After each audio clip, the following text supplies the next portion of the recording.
At this hour, we are watching for the anticipated Israeli ground offensive in Gaza. Rocket sirens are also being heard in northern Israel this morning. And the country's Prime Minister, Benjamin Netanyahu, convened his first emergency cabinet today. Yair Lapid is an Israeli opposition leader who's currently not in that unity cabinet. Lapid is also a former Israeli prime minister. In my Canadian exclusive, I asked him how Israel is preparing for this next stage of war and how united political leaders are at this time. Mr. Lapid, thank you for joining us. I appreciate you speaking to Canada this morning. Thank you for having me, Rosemary.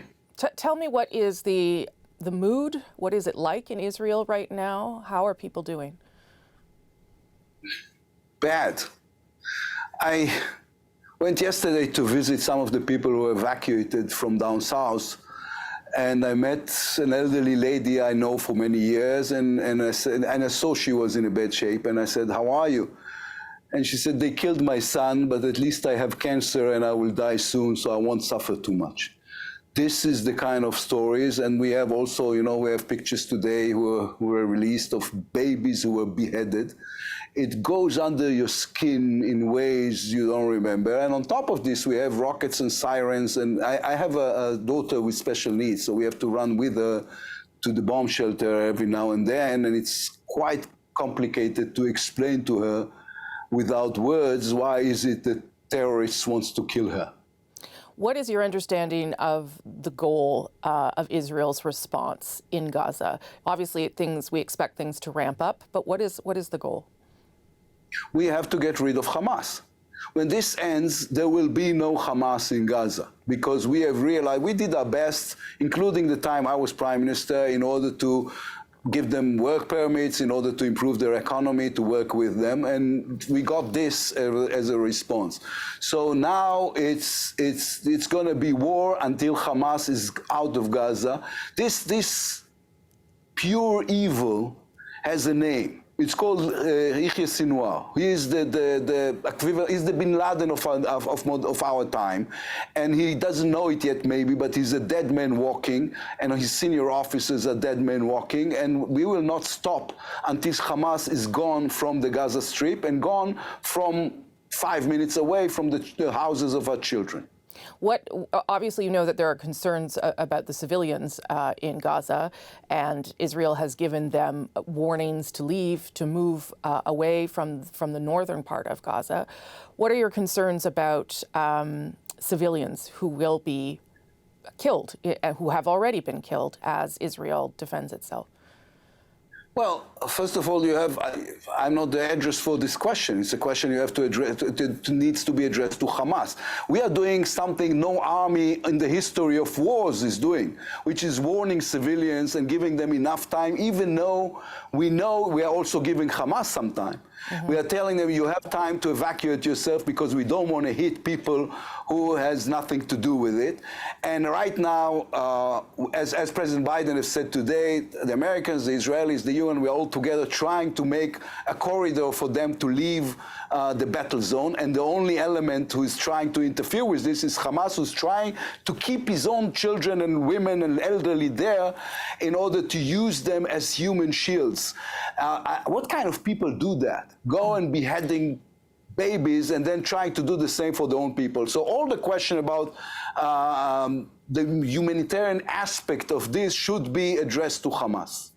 I want to talk a little bit about sort of the domestic political situation you are in. You were asked to join the unity government with Benjamin Netanyahu, and I believe you refused. Can you explain why that is? I don't mind answering this, Rosemary, as long as it's okay with you, that I don't care. I have no patience for politics these days. I mean, we are working together, opposition, coalition alike. We need to format this in a certain way, but it doesn't matter. I'm working with them. We're working together. The Israeli people are totally united against evil. So, there was a discussion about what is the best way to do it, and we have decided to do it like this, and it's fine. And I'm working with the Prime Minister, with the government, and we're working together. This is wartime. Nobody cares cares about politics in wartime. But you have been critical of the Prime Minister. You were critical of his primetime address, saying that he sent the country into a panic and didn't offer information. So I just wonder how important it is for you to continue to be a leader of the opposition and hold Mr. Netanyahu to account at a critical time for your country. Well, I am right now holding only Hamas to account. I'm not holding other Israelis. If I will think something needs to be fixed, I will say so. This is my job. Yeah. But basically, as I said, we have one enemy this time. The Israelis are not against each other. We are united against our enemies. I know sometimes when news travels as far as Canada, I've been talking about this with my Canadian brother-in-law, then people are holding into those little things that, you know, that are the anecdotes.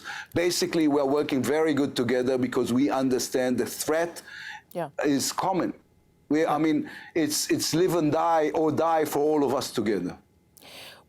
Do you have concerns at this stage, though, that Israelis have lost trust in their government? There was a poll in the Jerusalem Post that says that is the case, and that Israelis are very upset that this has happened, obviously, and that they are looking for someone to blame.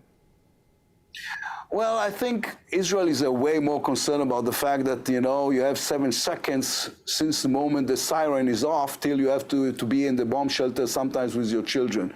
And the Israelis are way more concerned about the fact that, you know, I spent almost the entire day in down south, and these are ghost towns. People have lost everything. So this is our concern. I mean, yes, people are upset with the fact that we were caught by surprise. We are not surprised anymore. We are angry, but we are angry at our enemies, not at one another. There will come a time when those questions will have to be answered, though. Would you agree that there has to be an understanding of this failure that led to this tragedy? Yes, of course, I mean, this is also operative and intelligence failure, and nobody's trying to hide from the fact that there was a huge failure here and a bloody one. But we all understand this is not the time to deal with it because we have something way more urgent to deal with, which is the fact that the terror organization is killing our people, and we have to prevent this from happening.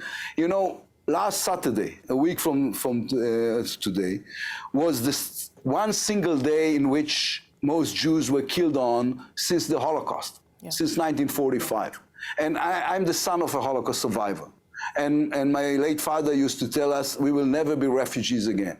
This was the thing, this was the theme in life, that he will never be a refugee again. And I'm going to hotels up north to visit people who are now refugees from their own home in their own country.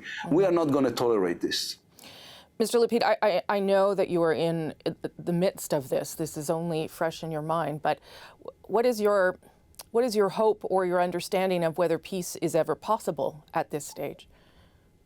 Well, I think we have learned a painful lesson that you cannot have peace with terrorist organizations. I always said that, and I think it's clear to most people now, that eventually we will have to figure out a way to work with the Egyptian, the Americans, and the Palestinian Authority in order to restore order in Gaza. But we know now that if you, I mean, this is la la land if you think you can live with a terror organization on your border and hope for them to act like they were regular human beings.